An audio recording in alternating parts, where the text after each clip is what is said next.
Good morning. Sorry, my voice is croaky. I am first one up in my house here. I'm trying to talk somewhat quietly because my kids' rooms are upstairs, but our living room is open to that area. So I don't want my voice to carry too much. But good morning. Happy Vlogmas Day 8. This is going to get harder as we go along. I feel like trying to remember what day it is. I think today is the 8th. So happy Vlogmas Day 8. Today is Saturday. Really have no plans today, which is so lovely. My son has a basketball game later this afternoon, but other than that, that is all we have going on today. So I'm very hopeful that I can knock out some time on my Kelly Anorak. Because other than that, I think we're just going to kind of laze around and hang out. That's one of the pluses of living far away from family. There's not many. We miss being close to our family quite a bit, but and during the holiday season is that we are not around for all the holiday hubbub, the various extended family get-togethers, which is sad. I miss seeing those people and that kind of thing, but it's also makes our holiday season very low-key. We had our fun little get-together last night. We just got an invitation for our neighbors a couple houses down have a little Christmas party every year that's always so enjoyable, and so we'll have that to look forward to right before Christmas, and it just gives kind of a relaxed, laid back feel to the holiday season, which I feel like allows us just to enjoy it a little bit better. There's not as much rush. I mean, there's still rush and stress and stuff associated with it, but not nearly what it was when we were still living in Missouri. So there is something kind of nice about that. And then we go back and see everyone after the holiday, and we are able to celebrate Christmas and all of that with the families then. But it is the leading up to part is kind of nice, just to be us here. Okay, so yeah, not a lot going on today, but I will take you along with me and see what we can get up to. Okay, Advent Day 8. Oh no, I knocked the dog over. Finally, a little something.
I just wanted to take a minute. Someone very kindly had commented on our Christmas tree, and I just wanted to talk about it really quickly.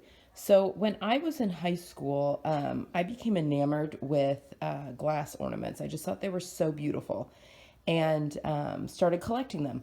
Again, like a sophomore in high school. So ever since then, I received glass ornaments for all sorts, not just, birthday and Christmas. So my birthday is the day after Valentine's Day. So I have quite a few like hearts, you'll see there. Glass ornaments, that was actually for my husband when we were still dating. There's more that are Valentine themed. But it was just kind of a really cool thing that people could get me. So we actually have so many that we need a second tree. We need to put a second tree in our dining room. And last year was our first year to have a fake tree. My grandfather actually, up until a couple years ago, had a Christmas tree farm and grew Christmas trees. And so he is kind of retired from that and just selling what he still has in the fields. He's not replanting anything now. But we also live really far away and can't get one of his trees anymore. So we switched to a fake tree last year. And I got a flocked one, which makes a huge mess, but I just think it's so pretty. So I think for the, maybe if we get another one for the dining room, it'll be just a regular one. But I just wanted to show you some of my favorites on here. This one in particular. And this one's a fairly newish one. But look, it's a little elf at a sewing machine, excuse me, making Santa's or working on Santa's suit. Is that not the cutest little, it's one of my favorites. And then I've got some vintage ones on here too that I got from my, there's a whole bunch of pretty ones on here, but I got some vintage ones from my grandmother when she passed. A lot of really cute like little snowmen. It's just the colors on them are just gorgeous. So yes, and somewhere on here I have a little Cavalier ornament. There's a Frosty, there's another Frosty. But anyway, yeah, this is my part of my glass ornament collection. Again, we need a second tree because we could not, I mean, we have almost 2 boxes of ornaments that we couldn't put up. We could easily fill another tree. So, especially because I feel like this tree doesn't hold, this fake one doesn't hold as many as the real ones that we've gotten in the past hold. Oh, there's a cute one. This was our first Christmas when we got married. Oh, there's the Cavalier. So we had a Cavalier before Gidget. His name was Ernie, and he was the Blenheim coloring, which is this coloring here. So that he passed away before Gidget. We got Gidget, of course, but my husband's a huge KU fan, Kansas University, so there's his Jayhawk. So yeah. There's some more. Those are heart packages up there, because again, my birthday is the day after Valentine's Day. And oddly enough, fun fact, my sister's birthday is on St. Patrick's Day. So we've got the holidays covered. But anyway, I just wanted to pop on and kind of share a little bit about the tree because someone, a few people had commented on it. So yeah, I have been a collector of glass ornaments, and that is what all of these are. Okay, back in the sewing room, I'm going to get to work on the Kelly. So I've got my computer set up with the instructions. Here's my fronts, there's my back. So I'm just following along with the instructions. But if you're making this jacket for the first time, she has a sew along on her blog that is phenomenal. And I followed it the first time I made this. So it is a huge help in making this jacket the first time. So let's see what I can do. Okay. So I've got my jacket constructed, the side seams, and it's obviously together at the shoulders. So now she wants you, I've got kids playing a video game in here. She wants you to mark your natural waist because the casing, I'm going to go ahead and put the casing in. Now the pattern calls for you to put the casing on the outside of the jacket, but my other one, I did it on the inside of the jacket. I mean, you could see the top stitching clearly for the casing along the outside of the jacket, but I like that look better. So my grommet is going to go through my jacket, not through the casing.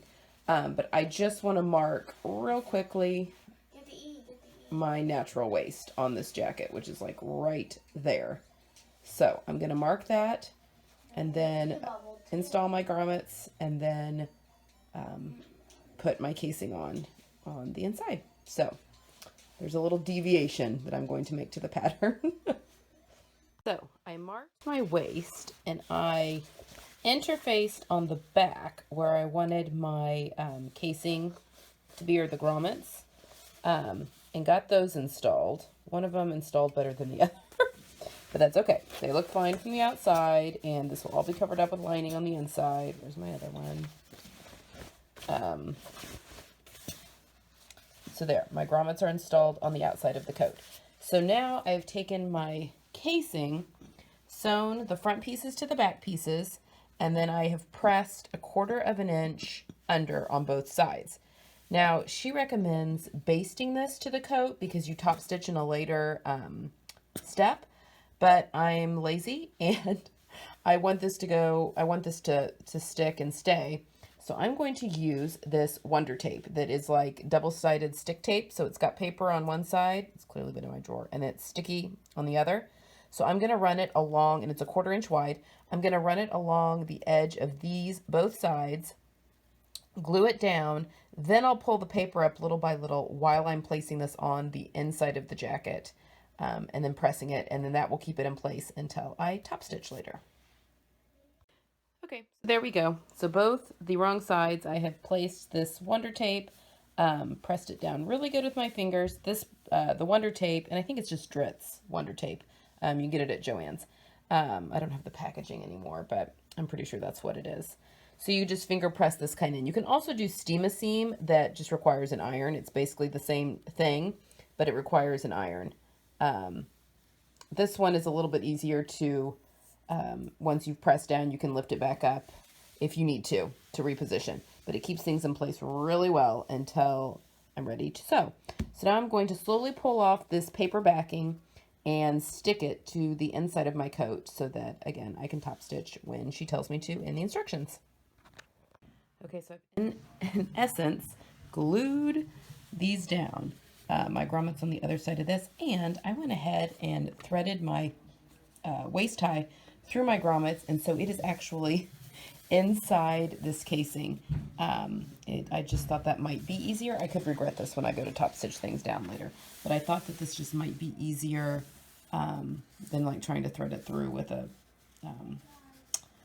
safety pin later. So we'll see. But that is what I have done for this. So hopefully it stays in place while I sew on my facings and plackets. So I think that's next. Okay. Okay, so I'm going to stop for lunch. I need to, my kids are hungry. But I've got the sleeves on. I've got, and kind of see, like, this is perfect. This is going to hit me, the drawstring is going to hit me just perfectly. I think I'm liking how the shoulders are fitting. So, I mean, clearly the sleeves are too long right now because they don't have the cuffs. And this also will have the hem pressed in, of course. So it'll come up a little bit shorter. So I'm really pleased with how this is turning out so far. It is, yeah, everything's matching up perfectly. I'm really pleased with how this is turning out. Sorry, get my finger out of the way. So far. So yeah, take a quick lunch break and then I'll get back at it. Okay, lining is constructed. Woo! I've got the Bimberg. I think that's going to work great in the sleeves because I put it over this kind of sticky t-shirt that I'm wearing, and I can move just great in it, so that's good. Got the facing in, so now I just need to construct the hood, attach it to the coat, and then the lining goes in, and then I'm finished because the lining going in will hem everything up. Oh wait, no, the plackets and the important part, there's plackets and zippers and stuff like that. But yeah, making a lot of headway. I may finish this today. Okay, I'll check back in. I've got a hood. This is one of my favorite parts of this pattern is this deep hood. I have a large head and a lot of hoods stop like here on me. I have a deep head, I guess. But this hood literally gives so much coverage and I love this hood. So it is in, my quilted lining is in. So now to attach everything to the coat. Okay, I'm putting my zipper in, and I just wanted to show you what I'm doing here.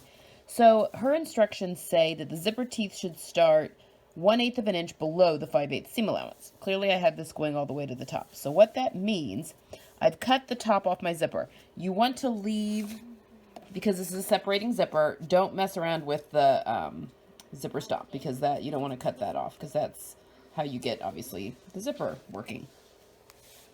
So up here, I have cut, the zipper extended quite a bit past the top here. So I've cut that off, because I shortened my coat by 2 inches. And I've stitched all the way to the top. But now I'm going to pull all of these teeth up to, I've made a notch where I need to. So up into this notch, I'm going to pull all these teeth off on both sides. The same number of teeth I'm going to pull off on both sides. And I've cut these the same length too. And I'm going to use these pliers. These guys get in there and you just pinch and yank them off. So I'm going to do that real quick and I'll show you what it looks like. Pulled 10 teeth off each side. As you can see, it mangles the zipper tape a little bit, but this will be sewn into the seam allowance and you won't even be able to tell. Now you have two options here. You can put in a zipper stop up here if you want, and you can buy those. I Depends on the size of your zipper. You'll need that size zipper stop. And I think I actually have some. I could put them on. They just kind of fit over the tape, and you take a pair of needle nose pliers and squeeze them. But you know what? Once I've sewn, it's going to effectively create a zipper stop.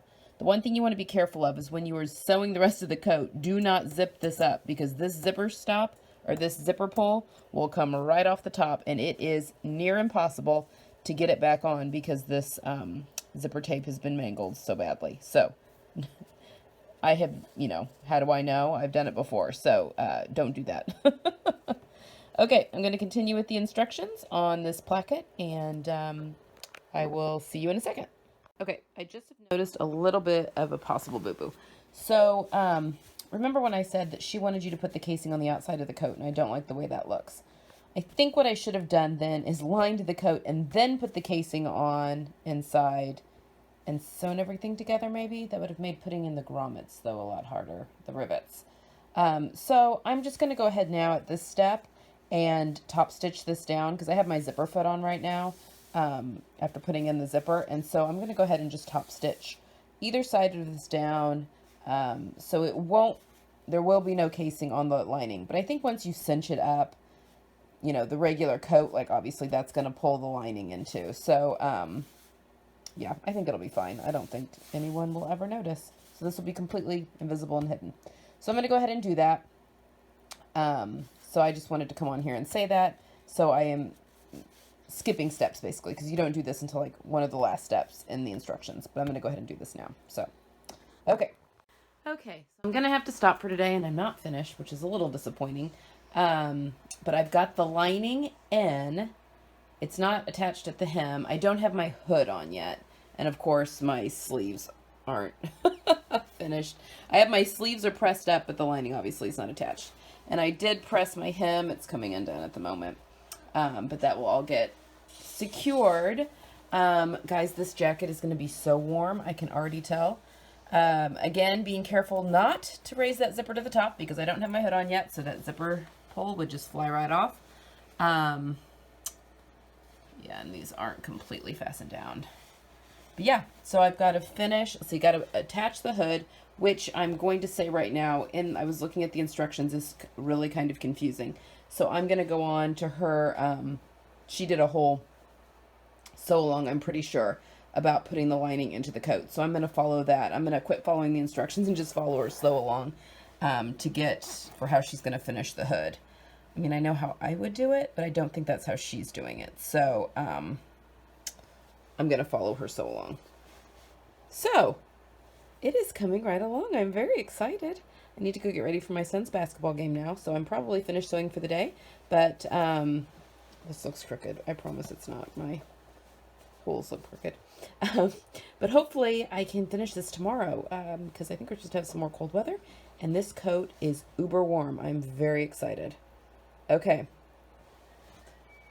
I'll probably check in and say goodnight before we're done. But yeah, basketball game, dinner, and then we're done for the night. So, yeah, I will come back and say goodbye in a little bit. Okay, guys, that's a wrap for day 8. We're going to have some dinner. We just got back from the basketball game and then relax for the rest of the evening. So I will see you guys tomorrow. I hope you've had a wonderful time following me around today. Happy day 8 of Vlogmas, and I will see you all tomorrow. Good night.